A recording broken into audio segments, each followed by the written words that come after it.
I think the biggest thing is that I opened for Dua Lipa, and that was 2018, so it was quite a while ago now, but I do think that is something that is pretty still unbelievable even now to me, and I think she would be really proud of that. I was living in Denver at the time. I went to school in Denver for songwriting, actually. I got to know one of the Live Nation talent buyers at the Gilmore Auditorium just through music and, you know, being in the community and just like the general connections that you tend to make when you're kind of in like a music ecosystem. And she had a date in Denver and she got really sick. So then she had rescheduled the date, and so she didn't have direct support traveling with her. And so they were looking for a local opener. And because I knew this talent buyer, she asked me if I wanted to do it. And how could I say no?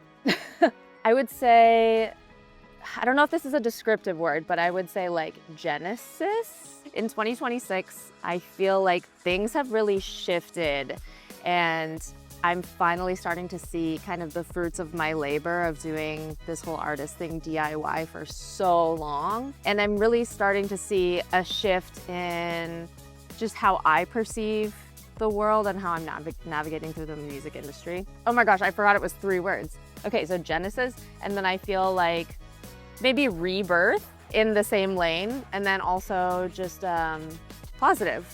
I'm feeling very positive and optimistic about the next chapter. I think the biggest challenge is definitely mental. It requires a lot of perseverance and a lot of mental exercise to keep going when you don't see immediate results. And it does take years. It really does. It takes years and a lot of persistence. So I think the patience is a huge challenge. It doesn't come naturally to, I think, most people. And then a huge advantage is that I get to do things on my own terms. I love being the head creative director. I love coming up with an idea and then just immediately making it happen. It doesn't have to go through a pipeline of yeses or nos. And I can also release music. If I feel like I want to release a song in 2 weeks, like I can do that. It's just really cool to see just like the feedback from the fans. And I feel like that is something you don't necessarily get with major labels because there's a lot of politics and there's a lot of processes and pipelines that it has to go through. And so this way I am directly connected to my fans. Yeah, number 1, I would say inspiration, 2.0. I love 2.0. And maybe obsessed. I think those represent me as an artist really well.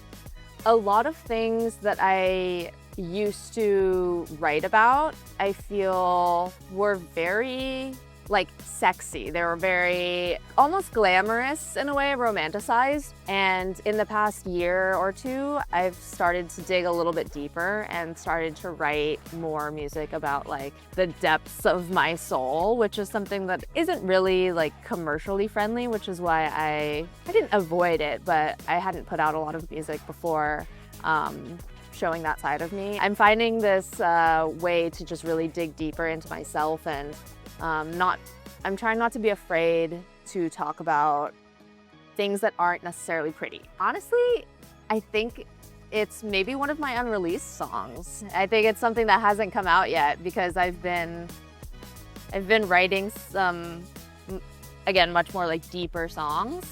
So I'm excited to see what people think of them.